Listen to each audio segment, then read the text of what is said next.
जगत सारा क्षणिक है और आत्मा एक नित्य है।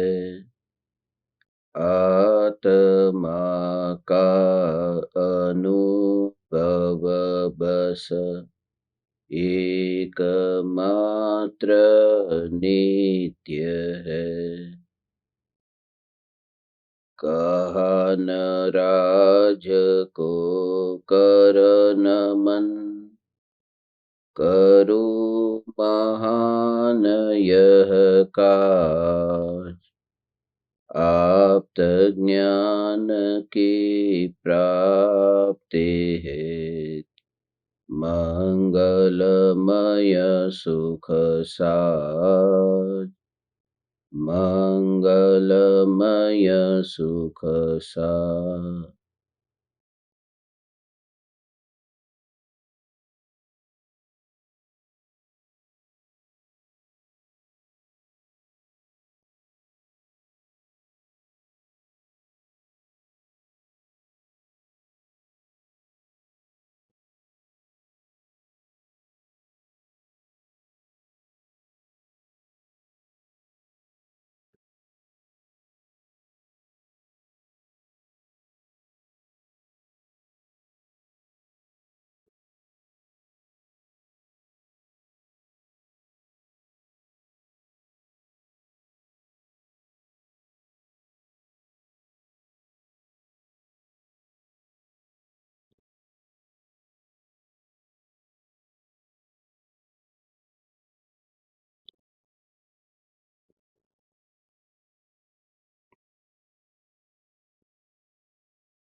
चैतन्य स्वभावी भगवान आत्मा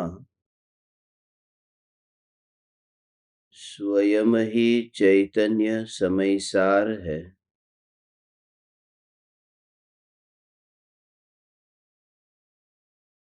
चैतन्य समयसार का प्रतिपादक ग्रंथाधिराज समयसार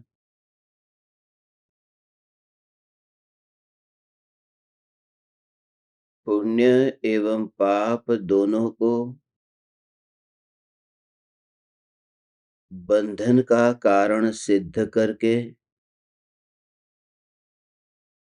पुण्य और पाप दोनों से मुक्त होने के लिए पुण्य और पाप से न्यारे परमात्मा में एकत्व पूर्वक ज्ञान और ध्यान करने की कला सिखाता है।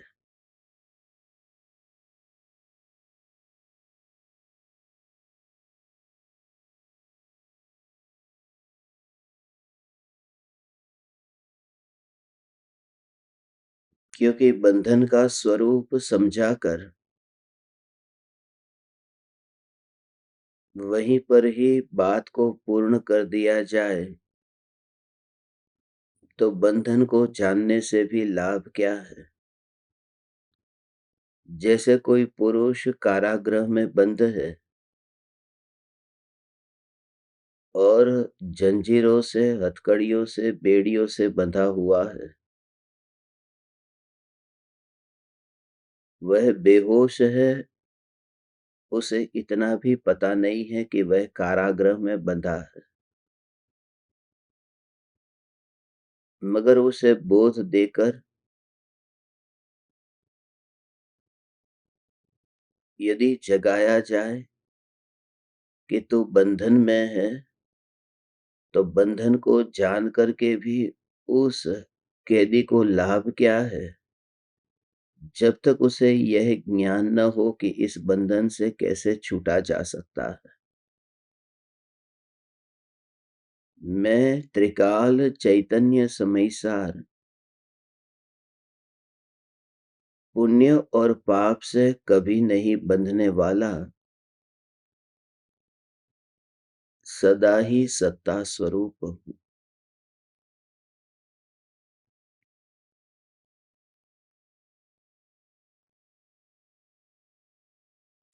स्वरूप ढंका हुआ है, मिटा हुआ नहीं है। पानी पर काई का आवरण आने से वह पानी का निर्मल स्वच्छ स्वरूप वर्तमान में ढंका हुआ है, मगर नष्ट नहीं हुआ है। दर्पण पर धूल लगने से दर्पण की स्वच्छता नष्ट नहीं हुई है। धूल लगने से दर्पण टूट नहीं जाता। दर्पण का अस्तित्व अखंड रहता है, स्वच्छ रहता है और उस समय भी धूल दर्पण में प्रतिबिंबित होती रहती है। दर्पण अपने प्रतिबिंब स्वभाव को छोड़ता नहीं है। मैं चैतन्य परमात्मा पुण्य और पाप दोनों प्रकार के कर्मों से वर्तमान में बंधा हुआ होने पर भी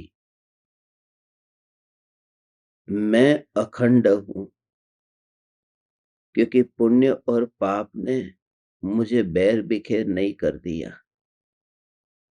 पुण्य और पाप मुझे बैर बिखेर कर देते तो मेरा कुछ हिस्सा तो स्वर्ग में होता और कुछ हिस्सा नरक में होता, मगर मैं यहाँ मध्य लोक में अखंड हूँ। वह इस बात को सिद्ध करता है कि पुण्य और पाप मुझे खंडित नहीं करते। वर्तमान में ये पुण्य और पाप जानने में कहाँ आ रहे हैं? जहाँ जानने में आ रहे हैं वह तो ज्ञान है। इसलिए पुण्य और पाप का बंधन होने पर भी ज्ञान का जानने का जो कार्य है, यह कार्य अभी भी रुका नहीं है। जानना स्वच्छ और स्पष्ट हो रहा है।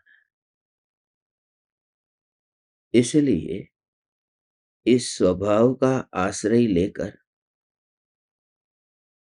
स्वभाव की अनुभूति से ये राग और द्वेष के भावों की मलिनता अपने आप छूट जाती है।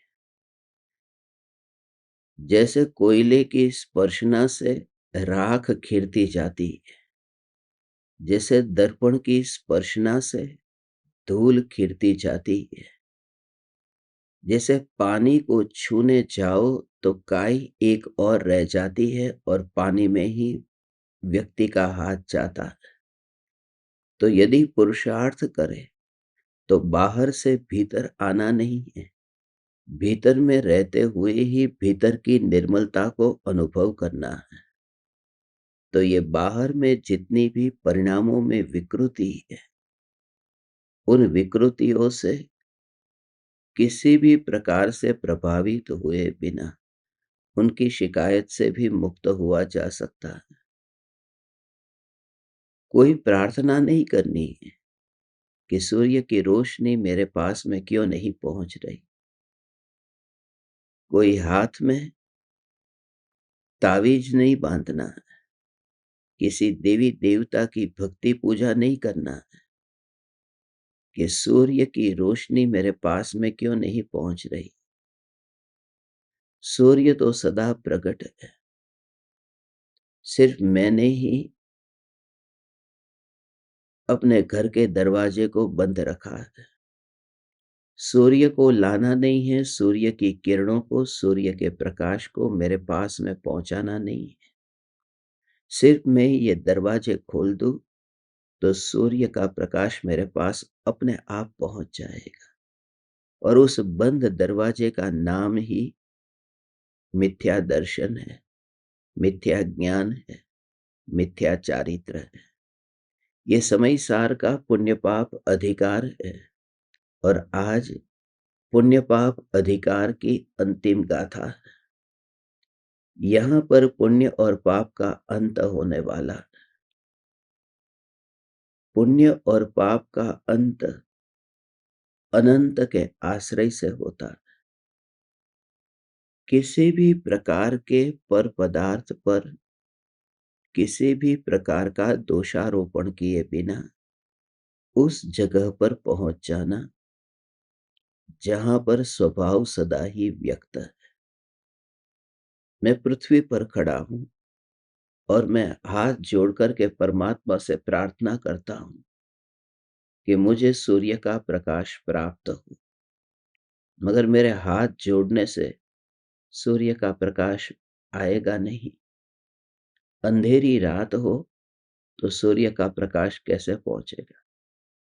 और दिन भी हो मगर बीच में बादल आए हो तो भी सूर्य का प्रकाश कैसे पहुंचेगा?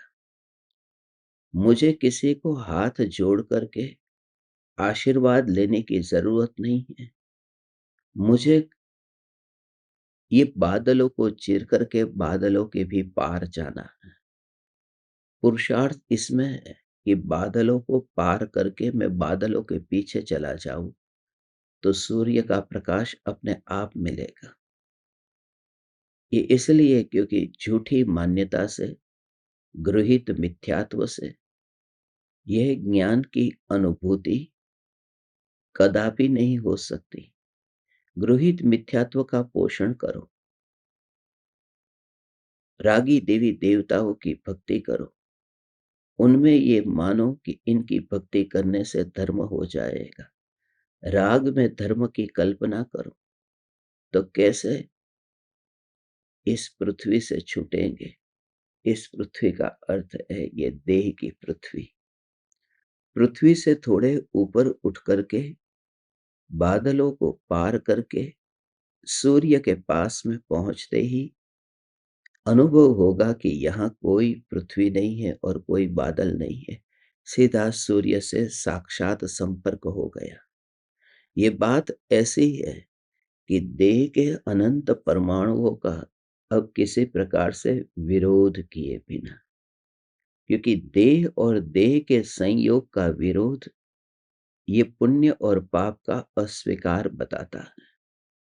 हर जगह पर पुण्य पाप को घटित कर देना, सब जगह यही तो कहा जाता है कि पुण्य और पाप इन दोनों को स्वीकार करो, पुण्य और पाप को घटित करो, किसी दूसरे पर दोष मत देना। यदि पैर में कांटा चुभा है तो मेरे ही पाप के उदय का परिणाम है, और यदि किसी ने मुझे गुलाब के फूल दिए हैं तो वह मेरे ही पुण्य का परिणाम। ये मेरा ही कर्म है जिसकी वजह से ये सब कुछ मिला है। मगर बात यहाँ ये नहीं बतानी कि मेरे ही कर्म का उदय है।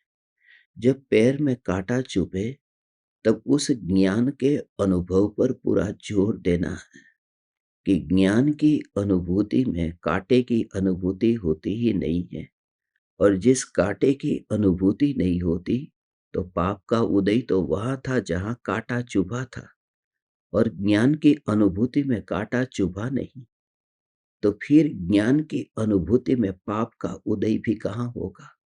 तो ऐसा अनुभूति मात्र भगवान आत्मा में। तो बचपन से जो संस्कार डाल दिए गए थे कि पुण्य और पाप दोनों पर श्रद्धा करो और पुण्य और पाप दोनों का स्वीकार करो, पुण्य और पाप दोनों मेरे ही कर्म का फल है। यहाँ कहते ही कर्म का फल है ही नहीं, क्योंकि जहां बंधन नहीं है वहां फल कैसा? जहां बंध नहीं है तो फिर सत्ता में कर्म रहेंगे कैसे? बंध नहीं है, सत्ता नहीं है, और सत्ता नहीं है तो फिर सत्ता में आने के बाद में जितनी भी कर्म की अवस्था होती है वह भी कैसे होगी?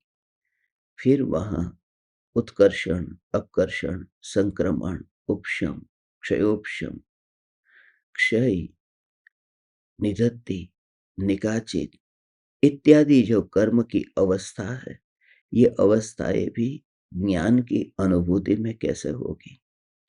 इसलिए तात्कालिक पुण्य पाप को घटित करना है, तो पुण्य पाप को इस रूप में घटित नहीं करना है कि ये जो कुछ मिला है वह मेरे ही पुण्य और पाप का उदय है। आपको सच कहता हूँ, ये बहुत गहरी बात है, मगर कठोर है। महापुण्य के उदय से परम कृपालु देव को पाया है। महापुण्य के उदय से ये वितराग धर्म को पाया है। महापुण्य के उदय से तुम बाहर जाकर के देखो, अपने घर के बाहर तुम निकले नहीं हो, तुम बाहर जाकर के देखो, तुम्हें पता चलेगा कि हमें जो धर्म मिला है, हमें जो ये वितराग परमात्मा की जो वाणी मिली है, वो कितनी दुर्लभ है और दुनिया अपने मत और आग्रह के कारण कितनी अंधी हो गई है। हमारा इतना महापुण्य का उदय है, ऐसा मान करके जीव निगोद की तैयारी करता है। इसलिए तू ऐसा मत मानना, ऐसा मत मानना कि महापुण्य के उदय से हमें ये वितराग धर्म प्राप्त हुआ है। इसलिए क्योंकि जब तू अनुभव स्वभाव को पहचानता है, तो अनुभव स्वभाव को पहचानने पर तो न तो राग का अधर्म मिला है, न वितराग धर्म मिला है, क्योंकि दोनों में स्पर्शना होती है। किसी ने मुझे कांटे चुभाए, मगर कांटे पैर में नहीं चुभाए। किसी ने मुझे कल फूलों का गुलदस्ता दिया, मुझे किसी ने फूल दिए, मगर कांटे चुभाए, उसमें स्पर्शना हुई। फूल दिए तो उसमें फूलों की स्पर्शना हुई। जहां स्पर्शना होती है, इसका मतलब कि कुछ प्रभाव पड़ा है। मगर यहां ज्ञान की अनुभूति ऐसी है कि जहां पाप के उदय के कांटे भी नहीं चुभते, और पुण्य के उदय को मैं फूल नहीं कहता, पुण्य के उदय को मैं दूसरी जाति का कांटा कहता हूं। एक पाप का कांटा है और एक पुण्य का कांटा है। पाप का कांटा छोटा कांटा है, पुण्य का कांटा बड़ा कांटा है। शुरुआत हम करते हैं कि पैर में जब एक कांटा चुभा हुआ हो, तो हम दूसरा कांटा लेते हैं पहले कांटे को निकालने के लिए। मगर पहला कांटा निकल जाए तो दूसरे कांटे को पैर में रखते नहीं है कि तेरा बहुत उपकार है, क्योंकि तूने पहले कांटे को निकालने में मुझे सहायता की है। दोनों कांटे फिर निकल जाते हैं। तो पाप का भी कांटा है और पुण्य का भी कांटा है, मगर इन दोनों में स्पर्शना। तीसरी बात है कि किसी ने गुलाब के फूल दिए, तो फूलों का जो गुलदस्ता है वह भी जो मिला, वह वितराग परिणति के फूल है। तो राग और द्वेष के अलग अलग प्रकार के कांटे हो, जिसमें चुभन है, जिसमें दर्द और वेदना है, और जहां वितराग परिणति के फूल है, जहां पर शांति है, सुकून है, मगर दोनों में स्पर्शना है। और जब मैं अपने चैतन्य महल में से बाहर निकला ही नहीं, अपने घर से बाहर कहीं निकला ही नहीं हूं, तो फिर मेरे पैर में न कांटा चुभेगा, न तो मुझे फूलों का गुलदस्ता मिलेगा।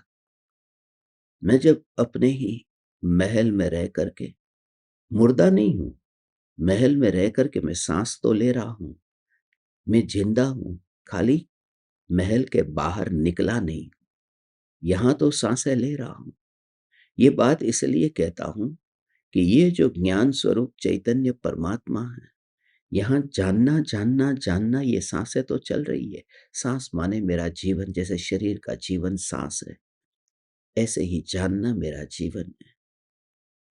अज्ञानी जैसे सांस भीतर लेके जाता है और सांस को बाहर छोड़ता है, ऐसे ही ज्ञानी को यह जागृति रहती है। ये जानना ही ये सांसों की तरह है। जानना, जानना। बेहोशी की वजह से तुम्हें ये पता नहीं, बेहोशी की वजह से तुम ये पकड़ नहीं पाते हो, क्योंकि हम पूरे जीवन पर कहाँ पता होता है। यदि योगा का क्लास तुम करने बैठो, या फिर तुम अनुलोम विलोम करो, या फिर तुम कपालभाति करो, तब तुम्हें पता चलेगा तुम उसमें बहुत माहिर हो। जब तुम वो करते हो उस समय तुम्हें पता चलता है कि सांसों पर ध्यान दो। तो क्या पूरे दिन भर सांसें नहीं चलती थी? सांसें चलती थी, मगर अपनी ही सांसों का पता अपने को नहीं था। ऐसा ही ये स्वरूप है कि अपना जो जानना हो रहा है, इस जानने से ही हम अनजान हैं। और जब इस जानने के स्वभाव का पूरा स्वीकार होता है, उस समय ये देह के परमाणु ये तो बहुत दूर रह जाते हैं, मगर राग और द्वेष के कांटे या वितराग परिणति के फूल, ये मेरे ऊपर कुछ भी नहीं है। ये सच है। जो दिगंबर है और उसमें भी जो तेरापंथी है, वे लोग फूलों का उपयोग नहीं करते। हम तो आचार्य कुंद कुंद देव की आमनाई वाले लोग हैं। हम तो शुद्ध तेरा पंथ आमनाई वाले लोग हैं। मैं किसी भी आमनाई में नहीं मानता, मैं किसी भी पंथ में नहीं मानता, क्योंकि तेरा पंथ आमनाई का असली भाव तुम्हें पता है। फूलों का उपयोग न करना, हिंसा होती है। वितराग परिणति के फूल मेरे निकट आएंगे। वितराग परिणति के फूल, भगवान की प्रतिमा पर फूल चढ़ाना ये इतना बड़ा पाप नहीं है, मगर न्यायक देह पर वितराग परिणति के फूल चढ़ते हैं। यह मान्यता सबसे खतरनाक है, उसका नाम मिथ्यात्व है। परमात्मा की प्रतिमा पर फूल चढ़ाने से कोई निगोद में नहीं जाता। परमात्मा की प्रतिमा पर फूल चढ़ाने का फल निगोद नहीं है। ध्यान से सुनना, उसका कारण है। क्योंकि परमात्मा की प्रतिमा पर फूल चढ़ाना ये तो गृहीत मिथ्यात्व है, और गृहीत मिथ्यात्व का फल निगोद नहीं है। गृहीत मिथ्यात्व का फल निगोद नहीं है, अगृहीत मिथ्यात्व का फल निगोद है। निगोद में जो परिभ्रमण हो रहा था, पूर्व में आलोक में था, निगोद में था, परिभ्रमण हो रहा था, तो वहां कौन से वितरागी परमात्मा को वह आलू फूल चढ़ाने गया था? क्योंकि एकेंद्रिय जीवों में गृहीत मिथ्यात्व होता ही नहीं। एक इंद्रिय जीव कौन से रागी देवी देवता की पूजा करते हैं? एक इंद्रिय जीव कहाँ कोई बकरा चढ़ाने वध करने जाते हैं, हिंसा में धर्म मानने जाते हैं? ये जो निगोद का कारण है, वह तो नीच न्यायक देव को यथार्थ नहीं समझना है। और परमात्मा के साथ में जितना भी वर्तन किया, उसका फल निगोद नहीं है। ध्यान से सुनना तुम, पराये परमात्मा के साथ, पराये मुनि के साथ, पराये गुरु माने पर ही हुआ ने। राजा श्रेणिक ने यशोधर मुनि के गले में सांप डाला, कितना बड़ा हीन कार्य था, मगर उस हीन कार्य के लिए वे निगोद का बंध उनको नहीं हुआ। ये हीन कार्य के लिए उन्हें नरक का बंध हुआ। क्योंकि पराये के साथ में तुम जो भी वर्तन करोगे, उसका फल नरक है, निगोद नहीं है। यह नरक माने एक भव का प्रॉब्लम है, वहां से फिर बाहर निकलेगा। और निगोद माने अनंत जन्म मरण है। नरक में तो एक बार फिर मृत्यु होगी, निगोद में गया तो अनंत बार मृत्यु होगी। तो मुनिराज के शरीर के ऊपर फूल या सांप, तुम दो में से कुछ भी चढ़ाओ, उसका फल निगोद नहीं है। अपने को वितराग परिणति वाला मानना, इसका फल निगोद है। क्योंकि जो अपने को पर्याय स्वरूप मानता है, ऐसे पर्याय दृष्टि को मिथ्या दृष्टि कहते हैं। और मिथ्या दृष्टि निगोद में जाता है। मिथ्यात्व का फल निगोद है। पांच पाप का फल निगोद नहीं है। पांच पाप का फल तो नरकादि गतियों में परिभ्रमण है।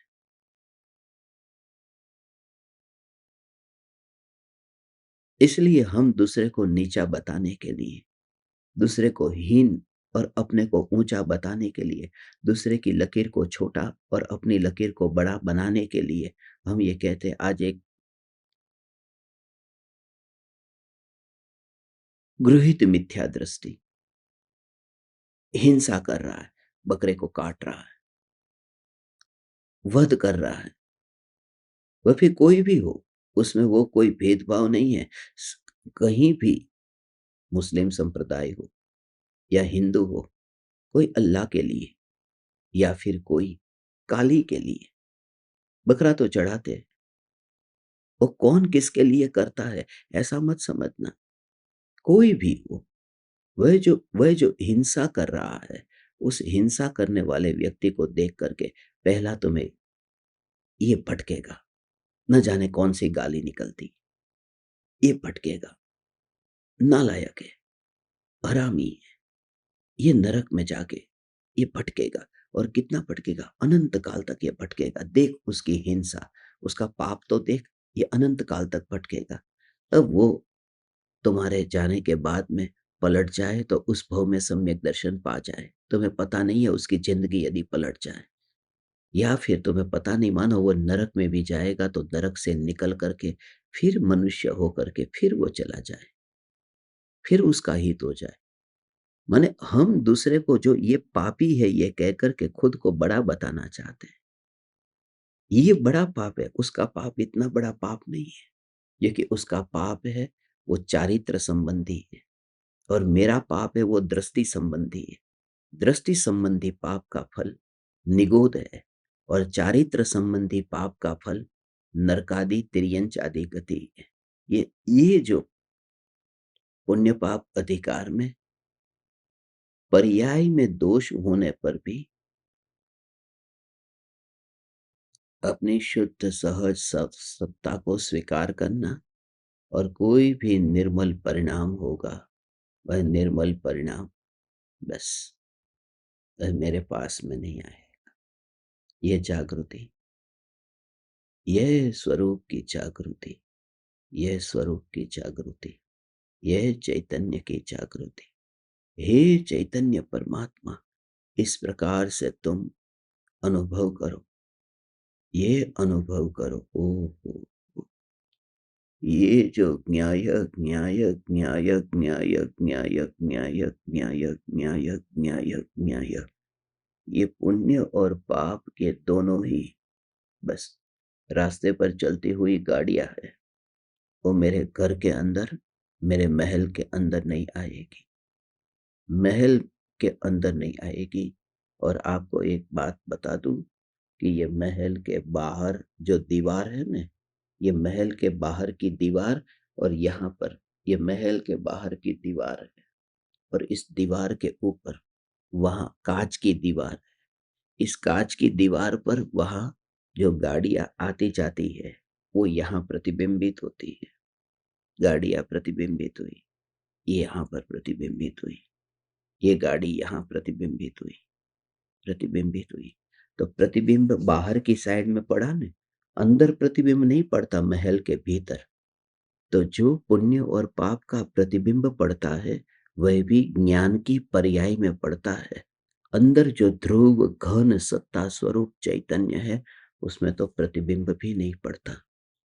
इस स्वीकार से जानने का रस भी छूट जाता है, जानने का रस छूट जाता है। अरे जानना तो मेरा स्वभाव है, जानना मेरा स्वभाव है, मगर जानने का जो रस है वह विभाव है। क्योंकि वह रस ये राग है, जानने का रस राग है, और राग विभाव है। जानना होता है मगर जानने का रस नहीं रहता है। वो सहज ऐसी ज्ञान की अनुभूति, उस ज्ञान की अनुभूति के बल पर ही बस ये पुण्य पाप से छुटकारा होता है। ये देखे, आज अंतिम गाथा है पुण्य पाप अधिकार की।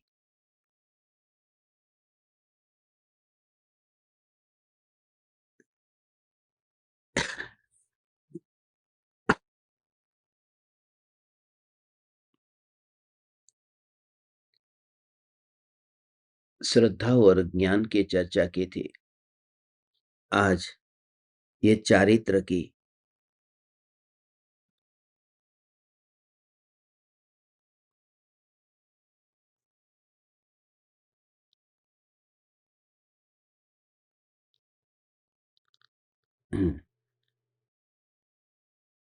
चारित्र की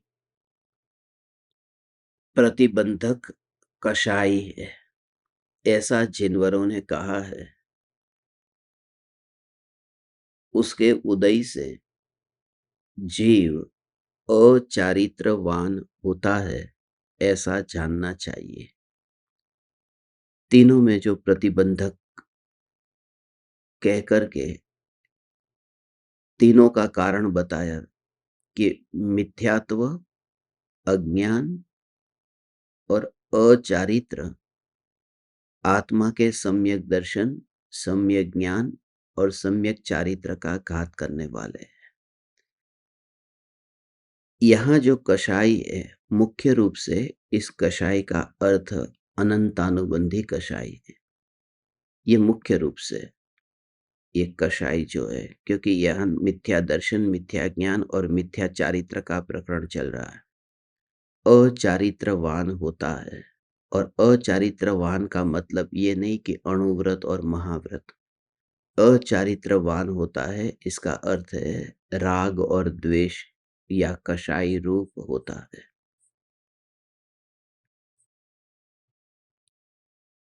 चारित्र का संबंध वो देह की क्रिया के साथ नहीं है। चारित्र का संबंध आत्मा की परिणति के साथ में है। प्रतीति, ये जो संबंध है श्रद्धा के साथ, और परिणति का संबंध है चारित्र के साथ। इन दोनों के लिए भी प्रतीति जो होती है वह सम्यक और मिथ्या, इस दो प्रकार की होती है। प्रतीति में आपने कभी ऐसा नहीं सुना होगा कि अशुद्ध प्रतीति और शुद्ध प्रतीति। उसमें मिथ्या प्रतीति और यथार्थ प्रतीति या यथार्थ प्रतीति, झूठी श्रद्धा, सच्ची श्रद्धा। अशुद्ध श्रद्धा, शुद्ध श्रद्धा नहीं। और परिणति में ये नहीं कहते कि सम्यक परिणति और मिथ्या परिणति, उसके लिए कहते हैं अशुद्ध परिणति, शुद्ध परिणति। क्योंकि सम्यक दर्शन जिस समय प्रकट होता है, उसी समय सम्यक दर्शन में वहां पर पूर्णता हो जाती है। पूर्णता माने श्रद्धा आधी अधूरी नहीं होती। आज थोड़ी श्रद्धा हुई, कल थोड़ी और बढ़ेगी, परसों और बढ़ेगी। हम जो कहते हैं ना कि रोज रोज ये समय सार सुन करके हमारी चैतन्य परमात्मा की श्रद्धा दृढ़ हो रही है, वो दृढ़ नहीं हो रही है। हमारे विचार, हमारा ज्ञान, ये दृढ़ हो रहा है। श्रद्धा ऐसी नहीं होती थोड़ी थोड़ी बढ़ती जाए। श्रद्धा तो एक समय का कार्य है। तो जो प्रोसेस चलता है ना, वो ज्ञान में चलता है। हमारी हमारी बुद्धि स्वीकार कर लेती है। पहले जो बुद्धि विरोध करती थी, वो बुद्धि अब विरोध नहीं करती है। पहले तुमसे कहा कि मैं शुद्ध चैतन्य हूं, तुमने कहा किसने देखा, जाओ यहां से, ऐसा कुछ नहीं होता। फिर दूसरे दिन मैंने कहा ये चैतन्य परमात्मा तो शुद्ध चैतन्य है, मगर कैसे, ये बताओ। फिर धीरे धीरे तू थोड़ा पिघलता गया। फिर तेरे अंदर जो विरोध था वो विरोध मिटता गया। तू सुनने को तैयार हुआ। फिर तुझे कहा कि आज 1 घंटा नहीं, आज 2 घंटे सुनना है। तूने कहा ठीक है, मैं तैयार हूं। आज 2 घंटे नहीं, आज 4 घंटे सुनना है। आज तुझे दुकान पर भी नहीं जाना है, आज तुझे कहीं बाहर नहीं जाना है। तू कहता है ठीक है, मैं ये करने को तैयार हूं। फिर कहा कि तू घर गृहस्थी छोड़ करके परमानेंट तो आश्रम में आके बैठ जा। तूने कहा वह भी मैं करने को तैयार हूं। तो ये तेरे अंदर में श्रद्धा होती जा रही है ना, इसको श्रद्धा नहीं कहते। इसको कहते हैं कि बुद्धि जो तुम्हारा विरोध करती थी, वो तत्व विचार के बल पर बुद्धि ने विरोध करना बंद कर दिया है। क्योंकि श्रद्धा ऐसी क्रमशः निर्मल नहीं होती है। श्रद्धा एक समय का परिणाम। जैसे मौत एक समय में होती है, मगर मौत से पहले अंतिम घड़ी में वो सांसें कैसी मंद होने लगती है। और मंद साँसों का मतलब ये नहीं कि मर गया, अभी वो जी रहा है, ये बात सच है कि मरने वाला है, मगर साँसों का मंद होना मृत्यु नहीं, साँसों का अटक जाना। तो उस समय मिथ्यात्व मंद होता है, मगर मिथ्यात्व की मंदता का नाम सम्यक दर्शन नहीं है। मिथ्यात्व के अभाव का नाम सम्यक दर्शन है। और मिथ्यात्व की मंदता तो कितनी बार हुई थी, क्योंकि जब तत्व विचार रूप प्रयोग किया था तब हा भाव तो आया था, हाँ, ये बात सही है। इसलिए तो उसमें संतुष्ट मत होना और निराश भी मत होना। संतुष्ट इसलिए मत होना कि मुझे तत्व की यथार्थ श्रद्धा हो गई है। तुम किसको मानते हो? जब तुमसे पूछा जाए कि तुम किसको मानते हो, तुम कहते हो हम तो परम कृपालु देव को मानते हैं। परम कृपालु देव को मानते हैं।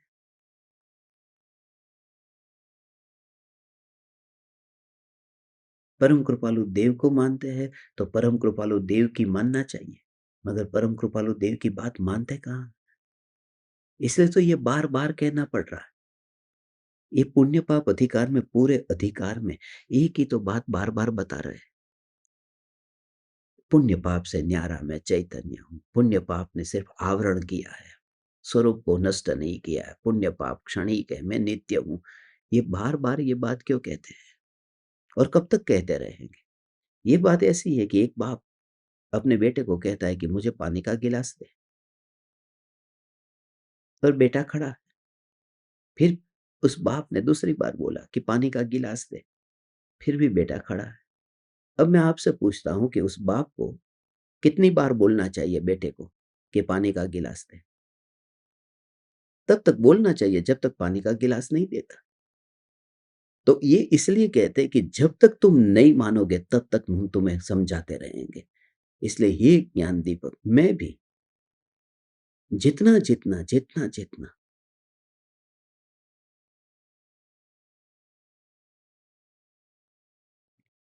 और वहां ऑपरेशन की ज्यादा जरूरत है। जो मानता नहीं है, स्वीकार नहीं करता, उनके लिए स्वीकार और जबरदस्ती तो मनवाया नहीं जा सकता।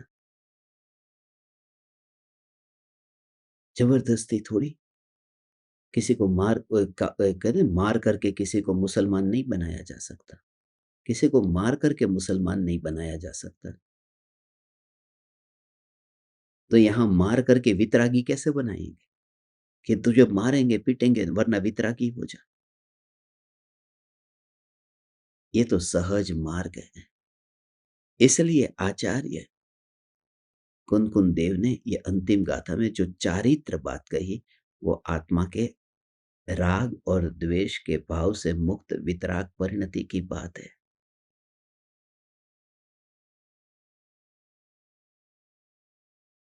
क्रोध है, अनंतानुबंधी क्रोध है। वह अनंतानुबंधी क्रोध आत्मा के लिए, अनंतानुबंधी क्रोध आत्मा के लिए इतना इतना इतना खतरनाक है, क्योंकि आत्म स्वरूप को नहीं देखना है, उसके प्रति विरोध है। ये विरोध का नाम अनंतानुबंधी क्रोध है। दूसरे के ऊपर आने वाला क्रोध ये अनंतानुबंधी क्रोध नहीं है। ये बात खास समझ लेना। दूसरे के प्रति होने वाला क्रोध, मुझे नौकर पर क्रोध आ गया, उसने गिलास फोड़ दिया, या फिर उसने मेरा अपमान कर दिया, या फिर ये मान ईगो हर्ट हुआ, उसने मेरा अपमान कर दिया। ये बच्चे मेरी बात सुनते ही नहीं, मेरा अपमान कर देते। या फिर मेरे अंदर बहुत कपट है, मेरे अंदर जो होता है वह मैं बाहर बोलता नहीं हूँ। और न जाने अभी ख्याति, प्रसिद्धि, धन, दौलत, जमीन, जायदाद अभी इतनी इकट्ठी करनी है। लोभ भी बहुत भीतर पड़ा हुआ है। ये जो क्रोध, मान, माया, लोभ है, ये सब बाहर में घटित हुआ, और इसका नाम अनंतानुबंधी क्रोध, मान, माया, लोभ नहीं है, बिल्कुल नहीं है। अनंतानुबंधी क्रोध, मान, माया, लोभ नियम से निज आत्मा में घटित होता है। इसलिए निज आत्मा के प्रति क्रोध का नाम अनंतानुबंधी क्रोध है। निज आत्मा के प्रति मान ये अनंतानुबंधी माया है। निज आत्मा के प्रति माया अनंतानुबंधी माया है और निज आत्मा के प्रति लोभ ये अनंतानुबंधी लोभ है। तो ये निज आत्मा के प्रति क्रोध मान माया लोभ क्या? कि जिसके प्रति क्रोध होता है उसे देखना नहीं चाहते, उससे मुंह घुमा कर रखते हैं, उसकी बात सुनना नहीं चाहते, उसका नाम आए तो भी क्रोध आ जाता है क्योंकि उसे अनदेखा करना चाहते हैं। कहीं उसका नाम भी पढ़ ले तो भी उस कागज को फाड़ के फेंक देते हैं। कभी उसकी याद भी आ जाए तो भी तुरंत ही कहाँ वो याद आ गया ये, तो भी विरोध प्रकट करते। ऐसे ही आत्मा को ना तो जाना, ना आत्मा की बात को सुना, ना आत्मा की बात सुनाने वाले गुरु भी रुचि कर लगे। आत्मा के प्रति इतना क्रोध है कि आत्मा से मुंह मोड़ करके रखा है। आत्मा का मान ऐसा है कि मैं चैतन्य परमात्मा और सभी आत्मा एक समान है, सभी आत्मा एक समान है, ऐसा नहीं माना। इसका नाम नहीं, मगर आत्मा में जो पर्याय में ऊंचा नीचापन है, जैसे कि राग की पर्याय ये नीची पर्याय और वितरागता की पर्याय ऊंची पर्याय, ये बड़ी पर्याय ये छोटी पर्याय, बड़े छोटे के भेद के हिसाब से। तो पर्याय में जो छोटी बड़ी पर्याय है, कभी पाप की पर्याय छोटी, पुण्य की पर्याय उससे बड़ी, धर्म की पर्याय तो उससे बड़ी। ऐसी पर्यायों के भेद के कारण ध्रुव न्यायक देव को भेद रूप अनुभव करना ये अनंत अनुबंधी मान है, क्योंकि ये अपने में ही घटित हुआ। यहाँ कोई रमेश सुरेश आया नहीं, मैं ही हूं। मगर अपनी पर्यायों से न्यारा, पर्याय अपनी पर्यायों के भेद के कारण अपने को भेद रूप न माना, ऊंचा नीचा न माना, अपने को उससे अलग देखा और अपने को उस रूप में अनुभव किया, क्योंकि ये तो चारित्र है ना। अनंतानुबंधी माया ऐसी है कि भीतर में जैसा है ऐसा बाहर में न आना, माया की। तो द्रव्य स्वभाव में शुद्धता है और पर्याय में अनुभूति अशुद्ध की हो रही है। इसलिए जिस समय अनुभव हुआ, आत्मा का सम्यक दर्शन हुआ, उस समय सबसे पहली बार क्या माना? मैं शुद्ध हूं। और क्या अनुभव में आया? मुझे शुद्ध आत्मा अनुभव में आया। माने जैसा द्रव्य में था, अनुभव में भी ऐसा आया। जैसी अग्नि गर्म थी, हाथ में भी वही गर्म का अनुभव हुआ। माने अग्नि और हाथ अब दोनों में कपट नहीं रहा, वहां जैसा ऐसा बाहर आ गया। तो जैसा द्रव्य में शुद्ध स्वरूप है ऐसा शुद्ध अनुभव में आना, ये अनंतानुबंधी माया छूट गई। दूसरे का तो नाम ही नहीं आता। अपने अंदर जो था वो अपने में ही घटित होता है और अनंतानुबंधी जो लोभ है वह छूट जाता है।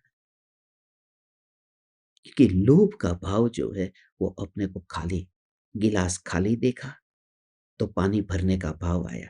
जब गिलास को भरा हुआ देखा तब पानी, उसे ये समझ आ गई कि इसमें पानी की एक भी बूंद गिरेगी तो बाहर ढल जाएगी, क्योंकि गिलास में जगह नहीं है।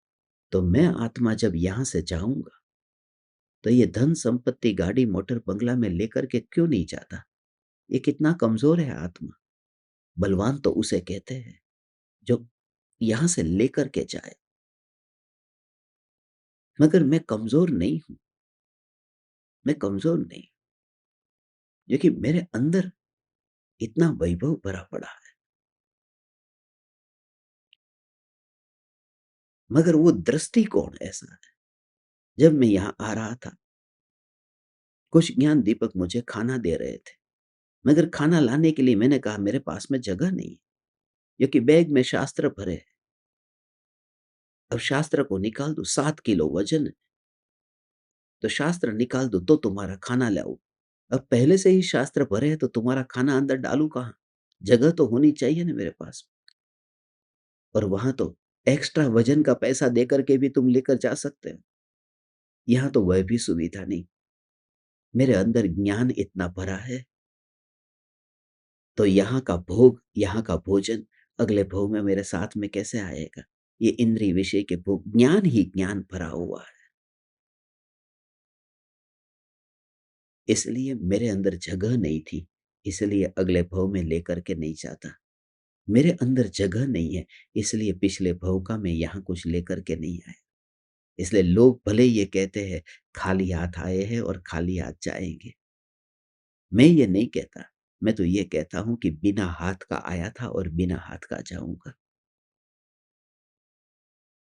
और मैं तो ये कहता हूँ कि वर्तमान में भी बिना हाथ का हूँ।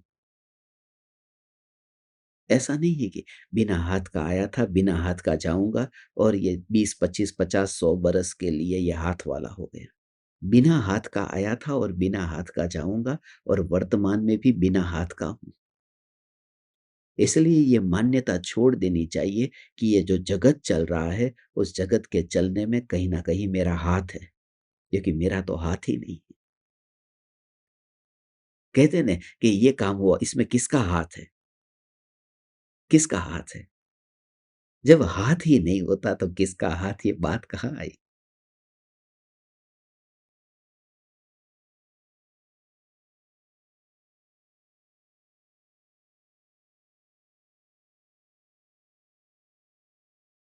टीवी पर एक इंटरव्यू आ रहा था, बाल ठाकरे का इंटरव्यू था।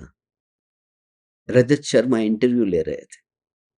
तो रजत शर्मा ने बाल ठाकरे को प्रश्न पूछा कि ये जो बाबरी मस्जिद गिरी, हमने सुना उसमें शिवसेना का हाथ था, क्या ये सच है? बाल ठाकरे ने कहा नहीं, हाथ नहीं था, पाँव था। हाथ नहीं था मगर पाँव था। मुझे अंदर ही अंदर इतनी हँसी आई थी।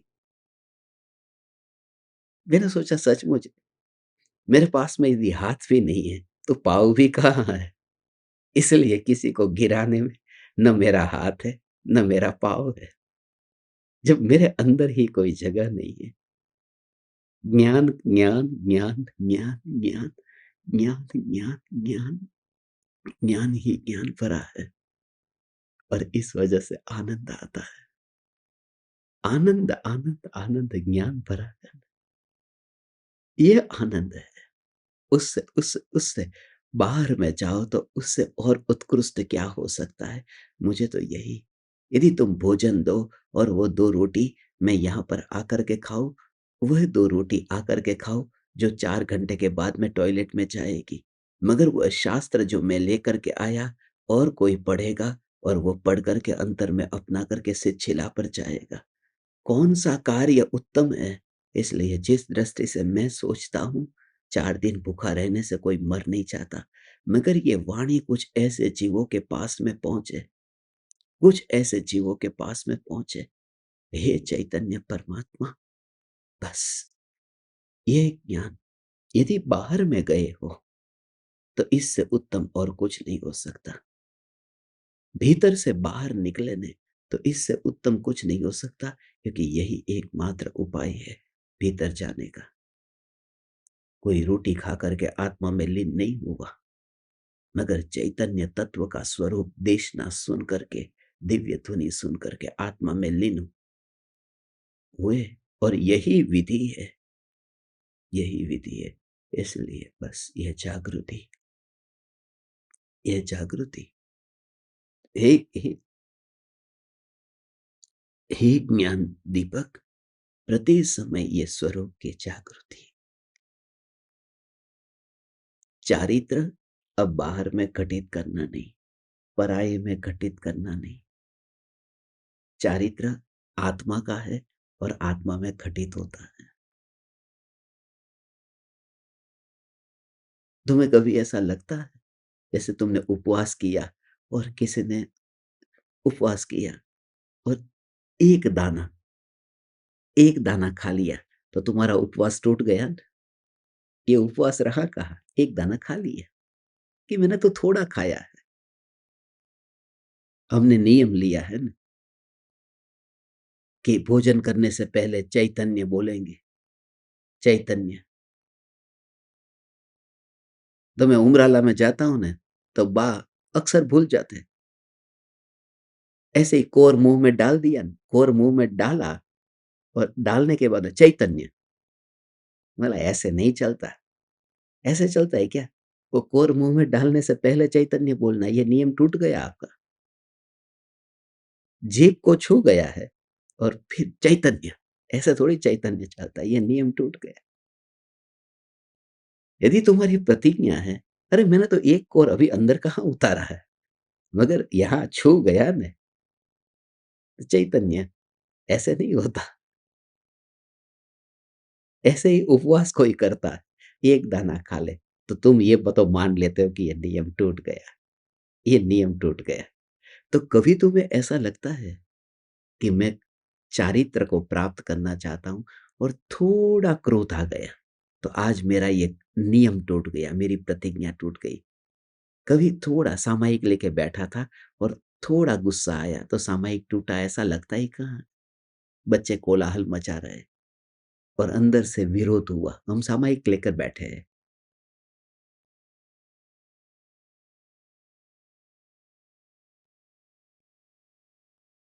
मुंह पत्ती बांध करके यहाँ पर सामयिक लेकर के बैठे। कुछ लोग जो बात करते हैं तो ऐसे ऐसे ही बात करते हैं, न जाने कितने वायुकायिक जीवों की रक्षा हो जाती है। तो ऐसा वो वहां पर ऐसे।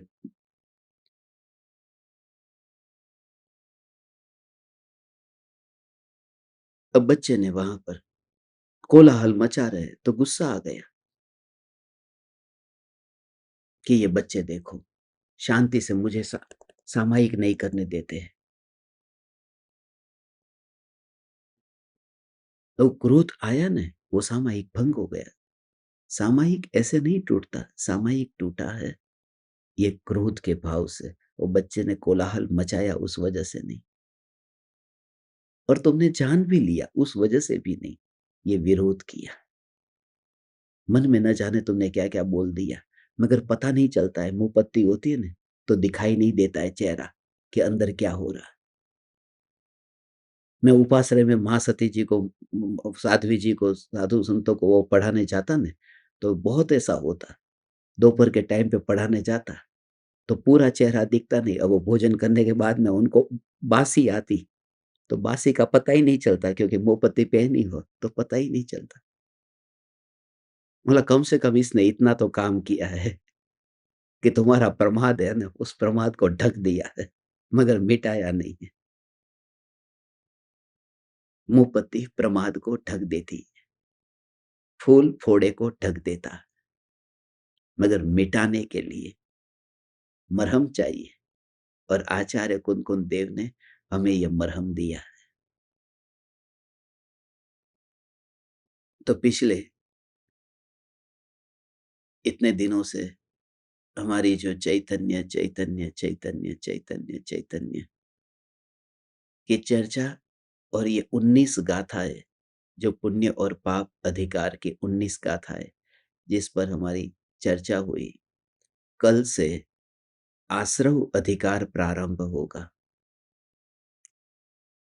इसका भी एक चार्ट हमने पुण्य पाप अधिकार का तैयार किया है। उसमें थोड़ा काम करके फिर मैं आपको भेजूँगा। और पुण्य पाप अधिकार का, हर एक अधिकार का जो-जो अपन सार ले रहे हैं ना, मैं ये चाहता हूँ कि हर एक का प्रिंट आउट निकाल करके उसका लेमिनेशन करके आप अपने मंदिर में या अपने घर में जहाँ पर दीवारों के ऊपर वहाँ पर लगा के रखना। आपके घर की दीवारें इससे भरी होनी चाहिए। घर में फ़िल्म स्टारों के घर में गंदे-गंदे दृश्य रखने से बेहतर ये है कि वितरागी भगवान की मुद्रा या वितरागी भगवान की वाणी भी रखी जा सकती है। ऐसे उत्तम पुरुषों के वचन भी रखे जा सकते हैं। गंदे-गंदे दृश्य रखने से ये भी तो हो सकता है, इससे महान और क्या हो सकता है? जिससे बच्चों में संस्कार आए। मेरे दादा-दादी ये क्या पढ़ते थे? मेरे पापा-मम्मी इन्होंने ये अभ्यास किया, वो क्या होगा? लाओ ने मैं भी कभी पढूँ। तो अपने बच्चे को आपके जाने के बाद में अपने बच्चे के हाथ में आए, तो ऐसे उत्तम वचन आए कि जिन वचनों को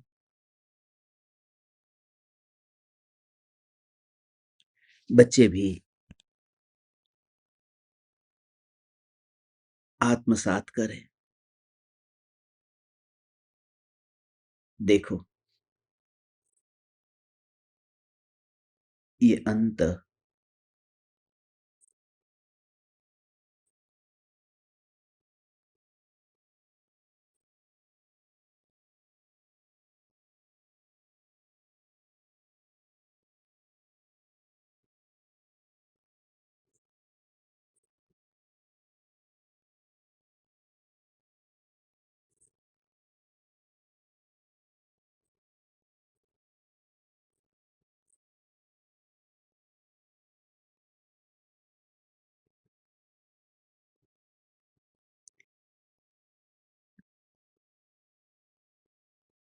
सम्यक्त्व का प्रतिबंधक मिथ्यात्व है, ऐसा जिनवरों ने कहा है। तीनों में जिनवरों ने कहा है, यह कहकर के बात को और दृढ़ किया है। कभी-कभी उन नाम से भी फ़र्क पड़ता है। कौन कहता है?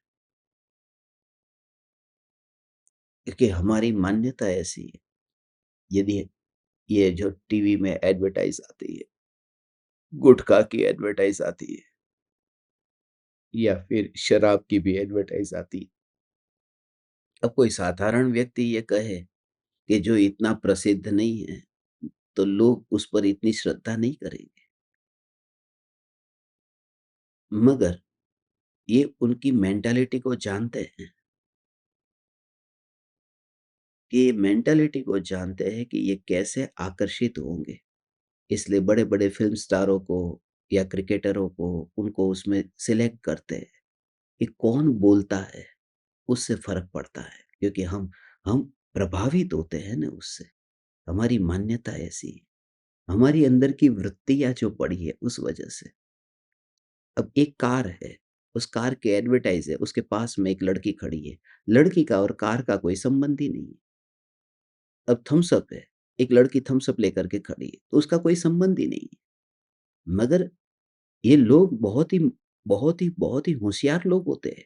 ये जो एडवर्टाइज़मेंट देते हैं, वो लोग ये नहीं देखते, वो कभी नहीं बताएँगे कि कोका कोला में क्या डाला है या थम्स अप में क्या डला है, ये कोल्ड ड्रिंक में कौन से तत्व है, ये नहीं बताएँगे। उसका कवर है, उसका प्लास्टिक है, वो इतना अच्छा होना चाहिए, उसकी बोतल का शेप इतना अच्छा होना चाहिए, वो जैसे बाहर में जो दिखता है। और ख़ास बात ये है कि कौन बोल रहा है, बस ये बात हम किसके मुँह से कहलवाते हैं।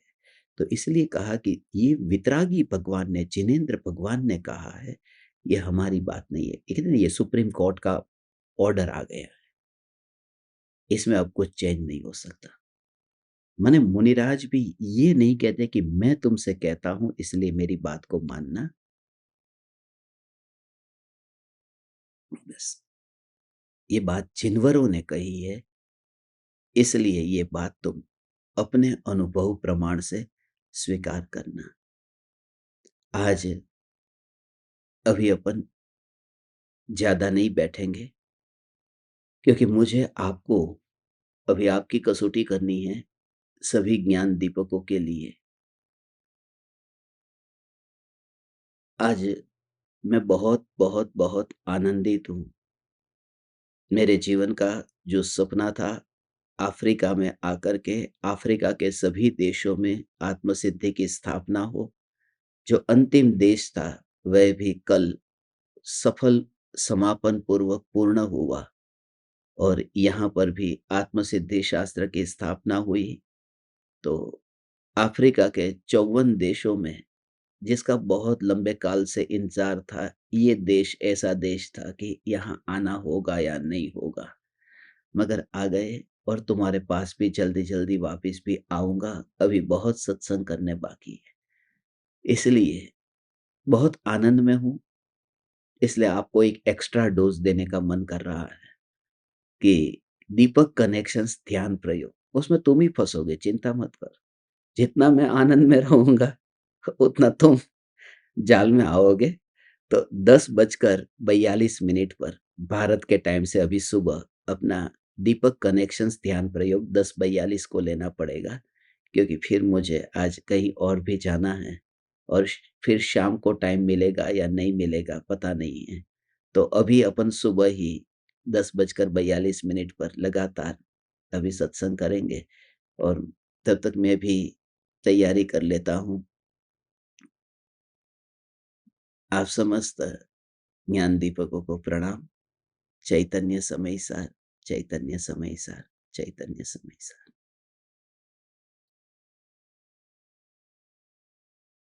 अहो अहो श्री सद्गुरु करुणा सिंधु अपार, इस पामर पर प्रभु प्रभु किया, आहो आहो उपकार, आहो आहो उपकार।